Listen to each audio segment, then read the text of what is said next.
Congratulations, Arsenal's biggest win of the season so far. How enjoyable was that to play in? It was amazing, you know. Things were a bit of a slow start, but once the goal started going in, I think everyone started getting into the game and everyone enjoyed it, and it was a great game to play in. You scored your first Arsenal goal against Nottingham Forest, another 2 today and an assist. Could your first Premier League appearance since August 2021 have gone much better than that? I don't think it could have, you know. I think it's one of the things that I've been working so hard in training and waiting for my chance, and just delighted I got it today, and just delighted with the goals and the assists, and just really happy about it. You came on for Bukayo Saka. How concerning is that sight, seeing Bukayo Saka walk off injured, especially with the World Cup fast approaching? Of course, he's a key player to us and the nation, you know, and I think hopefully it's nothing serious, and we're going to go check now and see if he's okay. But yeah, he's a great player, great boy, and happy to have him in the team. That was the first clean sheet at the Emirates in 11 Premier League games. It's now 11 wins in a row here as well in all competitions. Have you successfully turned this stadium into a bit of a fortress? I don't know about that, you know. Of course, we're going to take every game in our stride and try to do our best for the fans and the gaffer, you know, and just to keep going, take every game as it comes and just try to win everyone. You go back top of the table, starting to believe? It's amazing. It's a great sight to see, you know. Hopefully we can go all the way. It's nice. Just finally, a word on Pablo Mari. Obviously, the first goal was a tribute to him. How much did that shake you all up on Thursday? What sort of impact did it have on you? Yeah, of course. We found out after the result, you know, it wasn't a great night on Thursday. We found that out as well. So it was really bad, but we done a great gesture for him before the game, and of course, a lot of the boys said their part to him on the phone and stuff, and he's good. And he's a great guy, and just unfortunate happened to him. Yeah, we wish him well. Thank you, Reece. Congratulations today. Thank you very much. Cheers. We all endorse that, but what an afternoon he has had. Reece Nelson, patience has been the virtue. On because Saka was injured, as I say, hadn't played in the Premier League for a year, and he scores 2 goals in the second half, right? Delighted for him, and it's credit to him and the work he's put in, because he's been there for a long time. A lot of people are saying he should have gone on loan, do this and that, but he's stayed.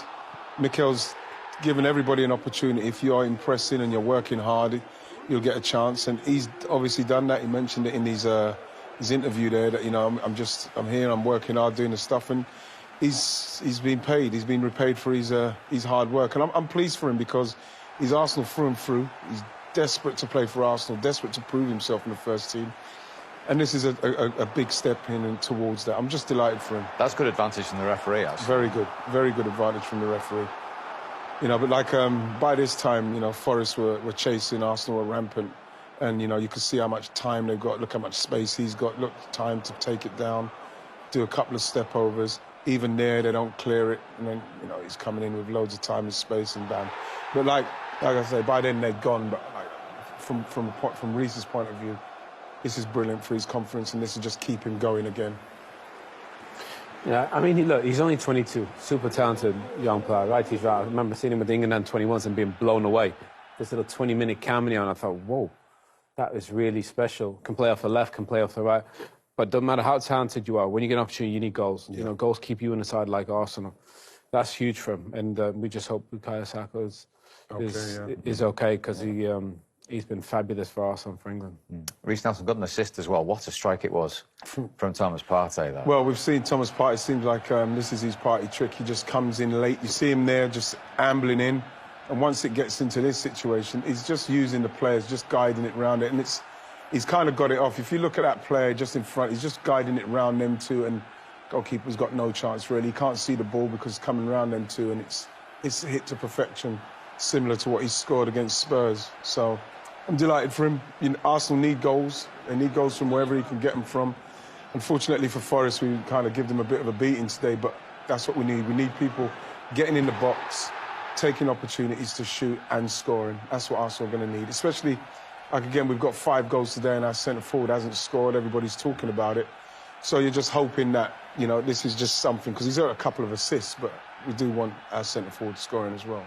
Odegaard in on the act as well. So that is a win for Ian Wright's former club. What will Owen Hargreaves' former club do up next? Arsenal a goal to the good then at half-time against the bottom club Nottingham Forest at the Emirates. And a very fast start it was from your former club as well. Yeah, well, that's what they do, because like we say, we know that they can run out of steam in the second half. Like I said, we saw it against Southampton and Leeds, but they start very quickly.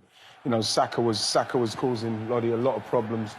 But like it was a good move from them, because they win the ball back, and then it's the speed in which they get it round the other side. This is a great pass by Martinelli, and then Ben White's run outside, and then bam. It's a great ball in, great forward play, getting in front of the defender. But like, it's this one, Owen. It's the speed of this, bam. So now he's almost got him one-on-one. Then he's got to come over Jesse.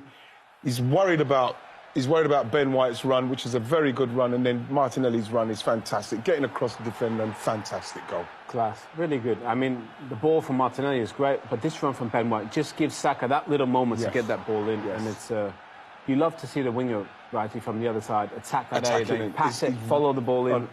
It's exactly what's needed to be done, and we're getting it right there. This is a nice little tribute to Pablo Mari. You know, but like, yeah, it's the way they've been starting, and you know, Forest tried to get in that deep block, but Arsenal breached it, and so we'll have to see how they go from here.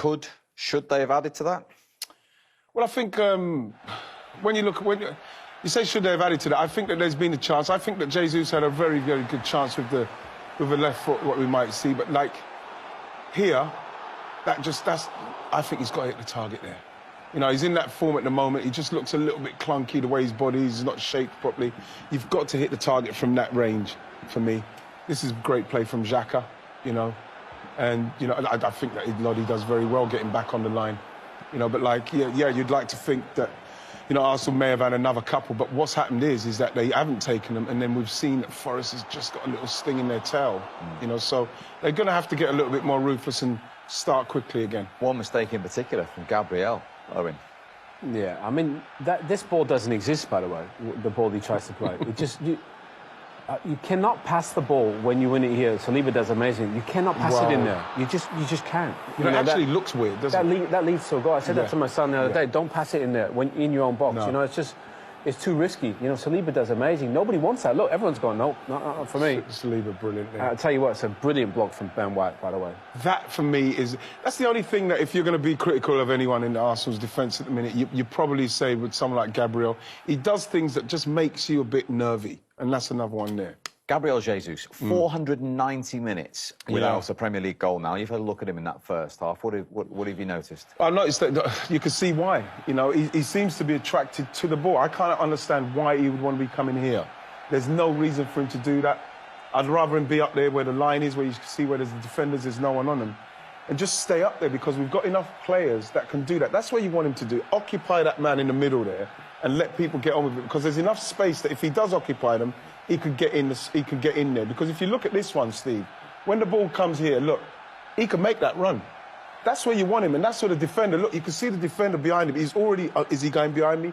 No, and he's coming more and more towards the, getting drawn more and more towards it to do that.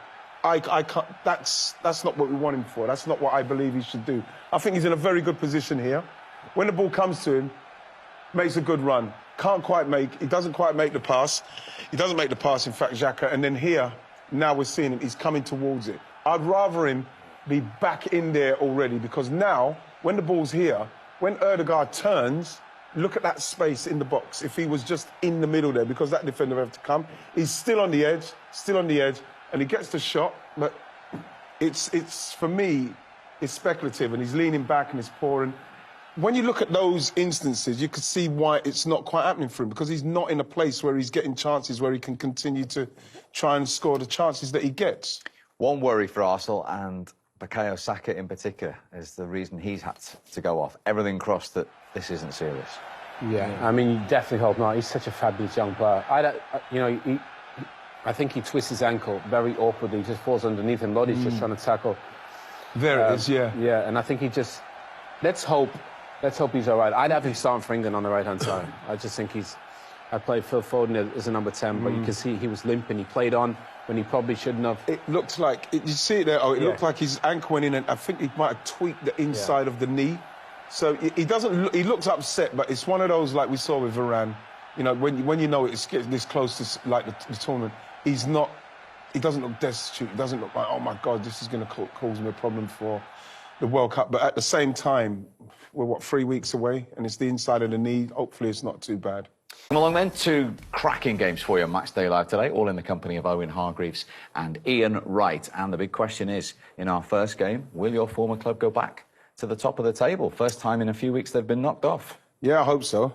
You know, it's what it's about now. You know, we've seen how, unfortunately for Liverpool, they don't seem to be able to chase them down at the minute. It seems to fall in Arsenal's laps to try and stay with them. And it's a game against a team, although they've improved a bit defensively, Nottingham Forest, at home, you've got to be looking to win the game to then put the pressure back on Manchester City. I know it's early, but getting ready for the World Cup and that, you want to try and keep the momentum going. So I think it's a big game in that respect for Arsenal to try and make sure that they can win this game. Another type of test at the moment, because, as Wright says, they are the team closest to City at the moment, and a game at home here where all the expectation is on them to go and win. Yeah, and they should win. You know, they got a great young team. I love watching. There's so many parts of this team that I actually love watching. So many great players. Credit Mikel Arteta. You know, they've been amazing. 9 wins, 1 draw, 1 loss. I mean, that is just... So far, they've been the best team in the league for me. And this is a must-win game at home. You'd expect them to go and win, and actually win quite comfortably. But is that a different type of mental pressure for these young players when everyone expects them to win and win comfortably? Yeah, but this is what they're all playing there for. This is what Mikel's trying to build there. And this is what happened last season when they got into that situation where they needed to beat Tottenham and Newcastle to get into the Champions League, and they fell. People saying they haven't got the backbone, they haven't got the leaders, they haven't got the mental strength, and that's what it's about. You know, is gaining that. So you're hoping from last season, Steve, that they can take take what they learned from there and bring it into this season. Because if you do want to challenge a City or a Liverpool, wherever it's going to be, you have to be able to, at home, teams coming to your place and they're bottom of the league, whatever's happening in respect of their form, you have to beat them, because that's what champions do, or teams who are trying to become champions or be elite. You have to beat these teams. And so I'm hoping that they can do that. Do you see them as the closest team to City over a period of time? So far, I mean, it's a small body of work, 11 games, but you'd say, yeah. I don't think even before the season, Arsenal... Righty, would you have said before the season that Arsenal could be... No. You know, competing to win the league? No, but the point is you get there, you get a young team, add a bit of an experience. They've had good experiences so far outside of the game at Old Trafford, where they played pretty well. So really now they're in a position where Righty's right, they got to start winning these games and win them comfortably to be taken as serious as they are. But they've done fabulous. 12 games in to be playing this well, this consistent, they showed they're the real deal. You know, the thing is, one worry with Steve is the second half of games for some reason. If Arsenal start well, and it's something that Forest, if they've done their homework, they'll see. I think the last time Arsenal, scored, I think the last time they scored in the second half of the game was against Tottenham in the derby. And when they have when they have conceded first against United, they've lost. And I'm seeing there's a pattern where we're starting well and we're fading off. We saw it against Southampton and Leeds, and it's something that's worrying. We're seeing with Jesus, and you know, he's not scored in a few games now. And it's a little bit of a worry because on the left side as well, we haven't got that thrust of Tierney, no Zinchenko at the moment. Tomiyasu's there doing a left-sided job, but we're not getting that thrust. And so there's at the moment, there's concerns in that respect. What happens if we don't score early? What happens if Forest do score? We haven't scored in the second half of games. Forest will make it tough. So there are some kind of pitfalls to this as well, where it's not going to be as easy as we think. But again, you've got to overcome these things. Interesting that for the 4th game running, they are unchanged. Of course, they gave away a lead in their last league game against Southampton. Is that the consistency that he's looking for at the moment? Well, yeah. Well, it's a young team, and we're starting well, we're starting fast. But yeah, you need that. You need to know that, you know, in the game you can get stronger in the game, not weaker, because then what you'll find is that as the game goes on, Forest will come at you. And then, you know, you'll go deeper and deeper and bring the pressure on. So you're hoping that, you know, Arsenal can nick the first few goals early doors. But at the moment, like I say, there's, you know, Jesus hasn't scored in 6. We need some more, maybe from Bukayo Saka and Martinelli. We just need to chip in. We know that Granit Xhaka is scoring at the minute, but it's just a situation where they need to get through this. It's a testing time for them. This is what it's about, being up there. Right, so you make a great point. I mean, you look at the back four there, that's 4 centre-backs. You know, the full-backs has become such an important position in terms of assists. That's 4 centre-backs doing a great job, and then Partey in front. So a lot of pressure on Ødegaard and Saka, Martinelli and Jesus to create the goals. So if they have a bad day or a dry day, you know, they're not really getting those numbers from those defensive positions. And you know the thing as well, we can't take for granted the Europa League and how that is having an effect on the team, because I'm sure with someone like Emile Smith-Rowe, it gives us thrust on that left-hand side. He could have rested a couple. Same with El Neni, whatever anybody thinks about. I think El Neni's brilliant for us Yeah, I like to that. freshen it up a little bit so as you can get somebody who can control the game. Because at the moment we can't with Zinchenko not being there as often as we'd like it to. So someone like El Neni comes in and he can take care of the ball. And you've got people like Emma Smith-Rowe who can then get on the left and give us more thrust. And at the moment we can't change that around. So we're using those players in Europa League, and obviously against PSV, that wasn't a great result for us because we now need against Zurich to make sure that we win it. You wanted to get some rest and some rotation. At the moment, Arsenal can't do that.